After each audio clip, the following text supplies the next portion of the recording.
Albert George Haynesworth was the first non-quarterback to sign a $100 million deal in the National Football League. I'm like 98% sure that's true, so don't fact check me. That lucrative deal, combined with the quality of play thereafter, sets him up to be deemed as the biggest NFL free agent bust in league history.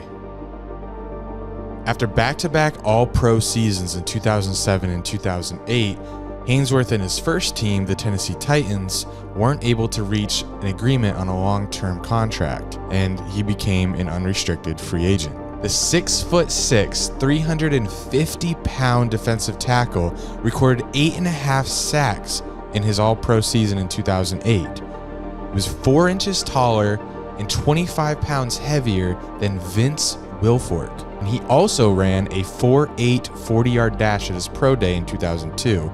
This is like an insane mountain of a man who can run fast. Think of Vince Wilfork with wheels and maybe a leaner stomach. And guys his size aren't supposed to rush the passer like he did.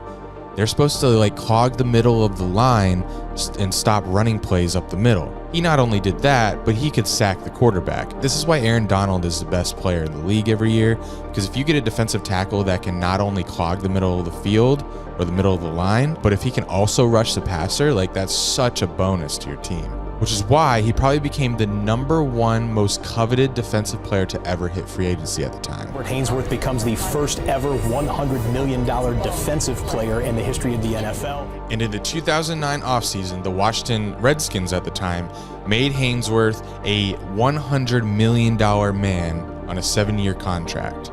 It was reported that Haynesworth turned down a $120 million contract to sign with the Tampa Bay Buccaneers. Haynesworth said he preferred Washington's large fan base and media outlet, something he didn't have in Tennessee and wouldn't have in Tampa Bay. Haynesworth's deal with Washington included $41 million guaranteed, and it had the potential to reach $115 million total if all incentives were met. Safe to say that didn't happen. The controversies following the historic signing began pretty quickly, with the Tennessee Titans accusing the Redskins of negotiating or tampering with Haynesworth before free agency even began, which back then was February 27th. After joining his new team, one of the controversies to surround Haynesworth involved the refusal to participate in off-season workouts. Then he arrived at training camp in poor condition and couldn't pass simple conditioning tests.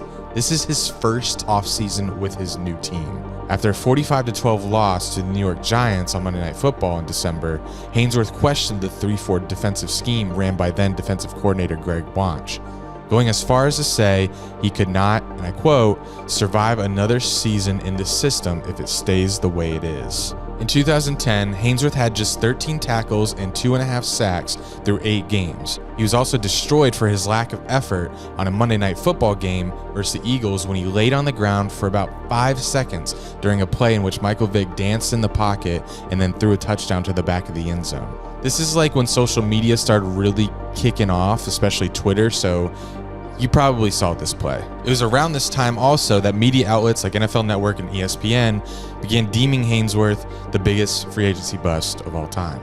See, the Redskins knew Haynesworth carried baggage with him when they signed him to this large contract. His 7 years with the Tennessee Titans was proof. In just his second year in the league, Haynesworth made headlines when he kicked a teammate, center Justin Hartwig, in the chest during training camp practices. That was in 2003, and in 2006, Haynesworth was ejected from a game versus the Cowboys after he stomped on the head of the Cowboys center, Andre Gerard. Gerard had fallen to the ground during a running play, and during the skirmish, Gerard's helmet fell off, or came off. We don't know how it happened. And Haynesworth, walking by him, stomped on his head. Gerard needed 30 stitches around his eye. Haynesworth was suspended for 5 games by the league without pay, and it was only the second time a player received a multi-game suspension from an act that occurred on the field. And then on September 2007, in the season opener versus the Jaguars, Haynesworth was called for unnecessary roughness after slamming Maurice Jones-Drew to the ground after a play. He was fined $5,000 for this one, but was not suspended. Haynesworth then went on to make the Pro Bowl in 2007 and told reporters, "It's kind of a load off my back because I didn't want last year's suspension to define my career." Well, good news for him, it did not define his career, but bad news, becoming a giant free agency bust did. But could have all been prevented Ainsworth expressed his displeasure with the Redskins' 3-4 defensive scheme, and to be fair to Ainsworth, he said he was promised a team that ran a 3-4 defense, but when new head coach Mike Shanahan took over, he switched to a 3-4. Well, the Bucs ran a 4-3 defense under Raheem Morris. What if he just took more money to play with the Bucs and not care about the large fan base, the large media outlet? He could have carried over his success in 2007 and 2008 playing in a 4-3 defense and possibly prevented all of this. If Ainsworth chose the Bucs, could he have gone down as one of the best defensive players of all time? Ainsworth only played for Washington for 2 years when he was traded to the New England Patriots, where he played next to Vince Wilfork for part of the season. He was then traded mid-season there to the Tampa Bay Buccaneers, yes, a team he probably should have picked in the first place, where he finished out the 2011 season and never played again. Haven't done a video like this before, but it's fun doing the research for it. I now know more about Albert Ainsworth than I ever thought that I would. If you enjoyed it, like it, subscribe. Maybe I'll do more of these. It's kind of like a trial run, see how this goes. There are some other things that I want to bring back from, like, you know, my memories from that era of football. Plus maybe some breaking news. Where's Deshaun Watson going to go? That has not been decided yet. Probably the Falcons. That's my guess. All right, talk to you guys later. Peace.